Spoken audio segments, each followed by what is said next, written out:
Fellow Russian citizens, dear veterans, comrade soldiers and seamen, sergeants and sergeant majors, midshipmen and warrant officers, comrade officers, generals and admirals, I congratulate you on the day of great victory. The defense of our motherland when its destiny was at stake has always been sacred.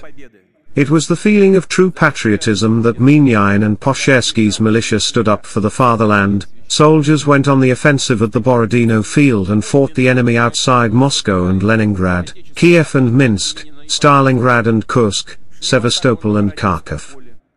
Today, as in the past, you are fighting for our people in Donbass, for the security of our motherland, for Russia. May 9, 1945 has been enshrined in world history forever as a triumph of the United Soviet people, its cohesion and spiritual power, an unparalleled feat on the front lines and on the home front. Victory Day is intimately dear to all of us. There is no family in Russia that was not burnt by the Great Patriotic War. Its memory never fades. On this day, children, grandchildren and great-grandchildren of the heroes march in an endless flow of the immortal regiment. They carry photos of their family members, the fallen soldiers who remained young forever, and the veterans who are already gone. We take pride in the unconquered courageous generation of the victors, we are proud of being their successors, and it is our duty to preserve the memory of those who defeated Nazism, and entrusted us with being vigilant, and doing everything to thwart the horror of another global war. Therefore, despite all controversies in international relations, Russia has always advocated the establishment of an equal and indivisible security system which is critically needed for the entire international community. Last December we proposed signing a treaty on security guarantees. Russia urged the West to hold an honest dialogue in search for meaningful and compromising solutions, and to take account of each other's interests. All in vain. NATO countries did not want to heed us, which means they had totally different plans. And we saw it. Another punitive operation in Donbass, an invasion of our historic lands, including Crimea, was openly in the making. Kiev declared that it could attain nuclear weapons. The NATO bloc launched an active military build-up on the territories adjacent to us. Thus, an absolutely unacceptable threat to us was steadily being created right on our borders. There was every indication that a clash with neo-Nazis and Banderites backed by the United States and their minions was unavoidable. Let me repeat, we saw the military infrastructure being built up, hundreds of foreign advisors starting work, and regular supplies of cutting-edge weaponry being delivered from NATO countries. The threat grew every day. Russia launched a preemptive strike at the aggression. It was a forced, timely, and the only correct decision.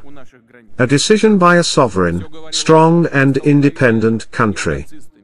The United States began claiming their exceptionalism, particularly after the collapse of the Soviet Union, thus denigrating not just the entire world but also their satellites, who have to pretend not to see anything, and to obediently put up with it. But we are a different country. Russia has a different character. We will never give up our love for our motherland, our faith and traditional values, our ancestors' customs and respect for all peoples and cultures. Meanwhile, the West seems to be set to cancel these millennia-old values. Such moral degradation underlies the cynical falsifications of World War II history, escalating Russophobia, praising traitors, mocking their victims' memory and crossing out the courage of those who won the victory through suffering. We are aware that US veterans who wanted to come to the parade in Moscow were actually forbidden to do so. But I want them to know, we are proud of your deeds and your contribution to our common victory. We honor all soldiers of the Allied armies, the Americans, the English, the French resistance fighters, brave soldiers and partisans in China, all those who defeated Nazism and militarism. Comrades, Donbass militia alongside with the Russian army are fighting on their land today, where Princes Sviatoslav and Vladimir Monomok's retainers, soldiers under the command of Rumyantsev and Potemkin, Suvorov and Brusilov crushed their enemies, where great patriotic war heroes Nikolai Vatutin, Sidor Kovpak and Lyudmila Pavlichenko stood to the end. I am addressing our armed forces and Donbass militia. You are fighting for our motherland, its future, so that nobody forgets the lessons of World War II, so that there is no place in the world for torturers, death squads and Nazis. Today, we bow our heads to the sacred memory of all those who lost their lives in the Great Patriotic War, the memories of the sons, daughters, fathers, mothers, grandfathers, husbands, wives, brothers, sisters, relatives and friends. We bow our heads to the memory of the Odessa martyrs who were burned alive in the House of Trade Unions in May 2014, to the memory of the old people, women and children of Donbass who were killed in atrocious and barbaric shelling by neo-Nazis. We bow our heads to our fighting comrades who died a brave death in the righteous battle for Russia. I declare a minute of silence.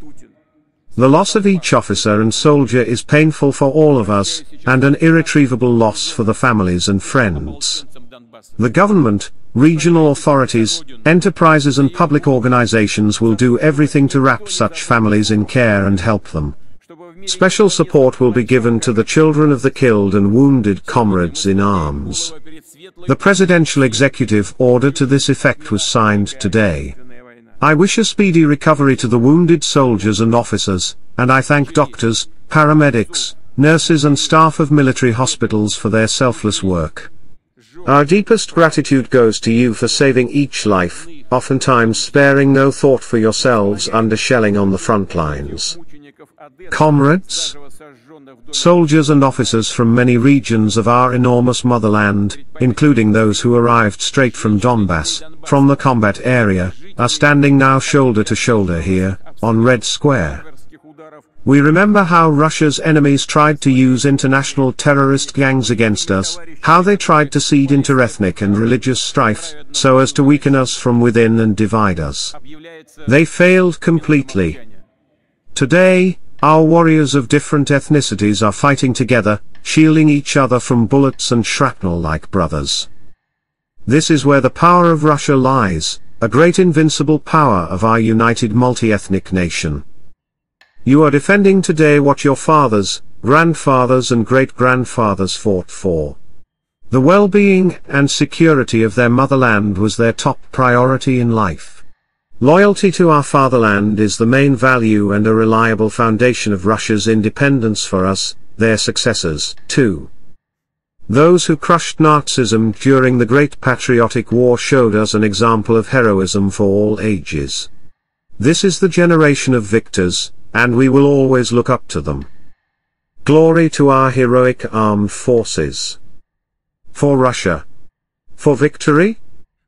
Hooray!